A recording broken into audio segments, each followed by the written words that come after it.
माँ भवानी का जन्म हुआ, माँ पार्वती का जन्म हुआ, तब से राजा हिमांचल जी की नगरी में चारों तरफ खुशियां हैं, प्रसन्नता है। एक बार सभी श्रद्धा और प्रेम से जयकारा लगाएंगे, बोलिए पार्वती मैया की जय हो। जब से माँ भवानी का जन्म हुआ, देवर्षि नारद को ये सूचना मिली, देवर्षि नारद आए। जब देवर्षि नारद पहुंचे तो राजा हिमांचल जी ने माँ भवानी को सम्मुख लेकर के आए। माँ भवानी ने भगवान को प्रणाम किया, कहा महाराज आप हमारी बेटी के जरा हाथ देख करके बताइए कि इसके भविष्य में क्या लिखा है, इसके दोष बताइएगा, गुण नहीं बताइएगा। क्यों? दोष का भी अगर पता चल जाए तो दोष को भी गुण में परिवर्तित कर दिया जाए, इसलिए सदैव अपने दोष को सुनने की क्षमता रखिए। कई लोग को आदत होती है अपनी प्रशंसा सुनने की, चार लोग मिलके अगर प्रशंसा कर देना गए लगेंगे लुटाने, उनके जैसा प्रिय तो कोई होगा ही नहीं। लेकिन एक बात बताएं, जब कहीं भी आपकी प्रशंसा हो तो एक बार जरा एकांत में आकर के ध्यान से सोचिएगा, क्या मेरी जो प्रशंसा हो रही थी उसके योग्य हम हैं कि नहीं है? अगर हैं तब तो ठीक है, लेकिन अगर नहीं है उसके बाद भी प्रशंसा सुन के प्रसन्न हो रहे हैं तो जानिए कि अब बर्बादी शुरू है। सदैव अपने में बुराइयां निकालने वाले को अपने पास रखिए, चाटुकार लोगों से सावधान रहिए, जो दिन रात आपकी प्रशंसा करने में लगे, आपकी बुराई को बताने में नहीं लगे। और हम सबकी आदत पड़ गई है प्रशंसा सुनने की, बुराई सुनने की आदत डालिए। और जो आपके भीतर की कमियां बता रहा है उससे अच्छा मित्र आपका कोई दूसरा नहीं हो सकता। माँ पार्वती ने जब प्रणाम किया तो देवर्षि नारद ने हाथ देखा और कहा, देवी, राजा हिमांचल से कहा महाराज इनके भीतर तो कोई दोष है ही नहीं, इनके भीतर तो सिर्फ गुण ही गुण है। इनके 3 नाम होंगे, उमा, अंबिका, भवानी। संसार में पूज्य होंगी आगे चल करके स्त्रियां, इन्हीं को देख करके अपने पातिव्रत धर्म का पालन करेंगी। इन्हीं के कारण आपकी पूरे संसार में ख्याति बढ़ेगी, कीर्ति बढ़ेगी, यश बढ़ेगा। लेकिन इनको जो दुल्हा मिलेगा ना उसमें थोड़ी बहुत कमियां हैं, कहिए तो बता दे। कहा बताइए? तो देवर्षि नारद ने कमियां बताई दूल्हे की। क्या कहा? गुना माना मातु पितु अगुण होगा। देवर्षि नारद के कहने का अर्थ था सत रज तम इन 3 गुणों से परे होगा। और राजा हिमांचल जी ने समझा उसके भीतर कोई गुण ही नहीं होगा, अमान होगा, अर्थात मान सम्मान से परे होगा। मान सम्मान की चिंता किसको होती है? हम लोग को होती है। हम लोग गए वहां सम्मान नहीं मिला तो हम नाराज हो जाते हैं, लेकिन बाबा इन सब से परे हैं। बाबा के ऊपर जल चढ़ाओ तो कुछ, दूध चढ़ाओ तो कुछ, भांग धतूरे चढ़ाओ तो कुछ, कोई चिंता नहीं। और बाबा इतने दयालु है महाराज की कहते हैं भोले, जैसे कहते हैं भो तो बाबा कहते हैं लेना, तुरंत ले। शीघ्रति कोई प्रसन्न होने वाले देवता है तो वो है भोले भंडारी। और अगर राम जी तक जाना है ना तो भोलेनाथ के पास पहले पहुंचना पड़ेगा, पहले भोलेनाथ को मनाना पड़ेगा। भोलेनाथ की बड़ी कृपा। एक चरित्र मुझे याद आ रहा है। एक गरीब किसान था, दिन रात किसानी करता, खेती करता रहता था, लेकिन हर कार्य करते हुए भी भगवान शिव का बड़ा भक्त। फावड़ा चलाता तो ओम नमः शिवाय, ओम नमः शिवाय, ओम नमः शिवाय करता रहता। पूरा परिवार उसका बड़ा ही भगवान शिव का भगत है। अब ऐसा हुआ महाराज, भगवान शिव जी की भक्ति करते करते एक दिन ऐसा आया कि उस किसान के बेटे को एक सर्प ने काट लिया, एक सर्प ने डस लिया। अब जब सर्प ने काटा महाराज, ऐसा सर्प था कि उसके काटने से व्यक्ति बच नहीं सकता। फिर क्या हुआ? सर्प के काटने से बेटा मर गया। मर तो गया, लेकर के जब जा रहा था घर पे सब रुदन कर रहे थे, उस समय एक वैद्य जी आए। वैद्य जी ने उस बेटे को देखा, कुछ दवाइयां दी, कुछ उपचार किया और कहा कि भगवान अगर चाहेंगे तो ये बेटा स्वस्थ हो जाएगा। और संयोग ऐसा हुआ कि वो बेटा स्वस्थ हो गया।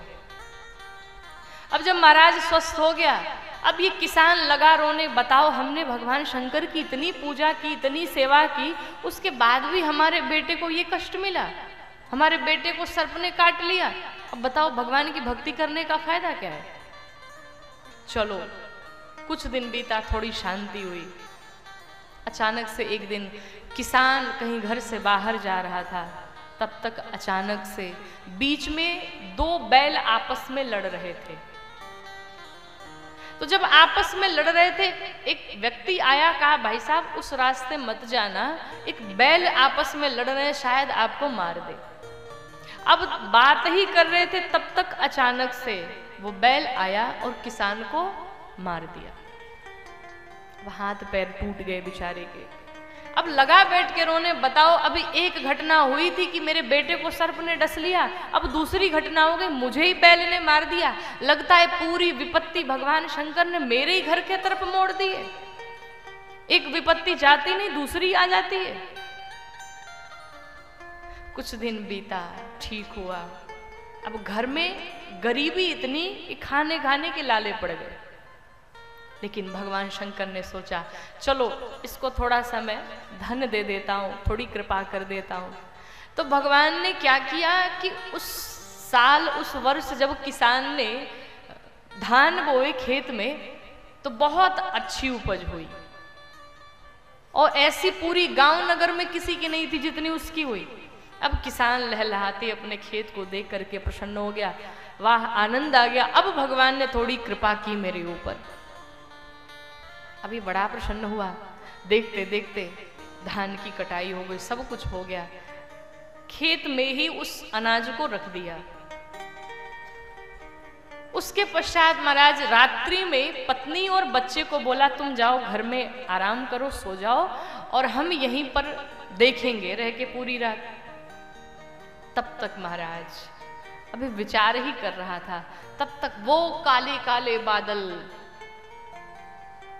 आंधी तूफान सब आने लगा। अब किसान की पूरी साल की कमाई, पूरी मेहनत, पूरा अनाज खेत में भरा पड़ा हो और बारिश आ जाए, इंद्रदेव कृपा कर दे, क्या हालत होगी किसान की। जब किसान ने देखा कि घने बादल छाए हुए हैं, काले काले बादल, आंधी तूफान सब है, अब ये किसान की हिम्मत टूट गई। प्रभु थोड़ी सी खुशी दी नहीं थी, ये भी आपको देखा नहीं गया? क्या चाहते हो, मैं मर जाऊं क्या? उठा लो हमारे पूरे परिवार को। और तब तक कहते कहते महाराज बारिश आ गई। अब बारिश जब आई, पूरा अनाज बह करके चला गया, सब समाप्त हो गया।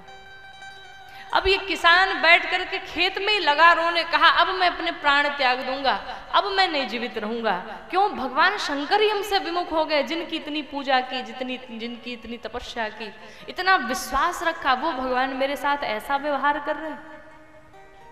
मैं इनके पास नहीं रहूंगा, अब मैं इस शरीर का त्याग कर दूंगा। कौन सा मुख लेकर के जाऊं मैं अपने घर पे, क्या खिलाऊंगा बच्चों को?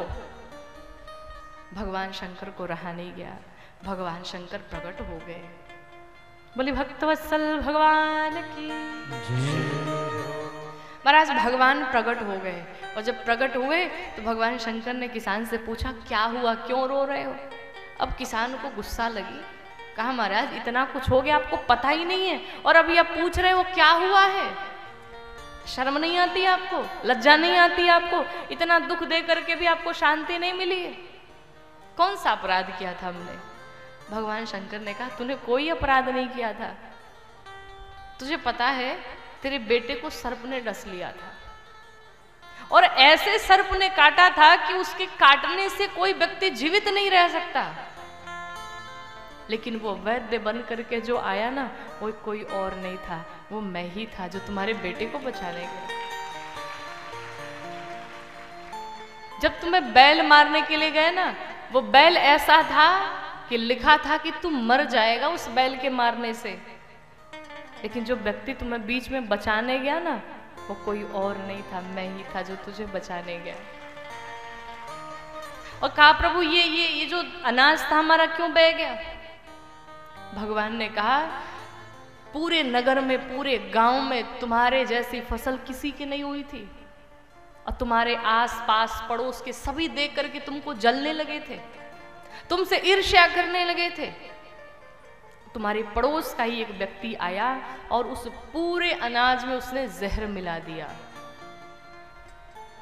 और अगर ये तुम लेकर के अपने घर पे जाते, अपने बच्चों को खिलाते, सब समाप्त हो जाते। मैंने अपने भक्त को बचाने के लिए बारिश करा दी।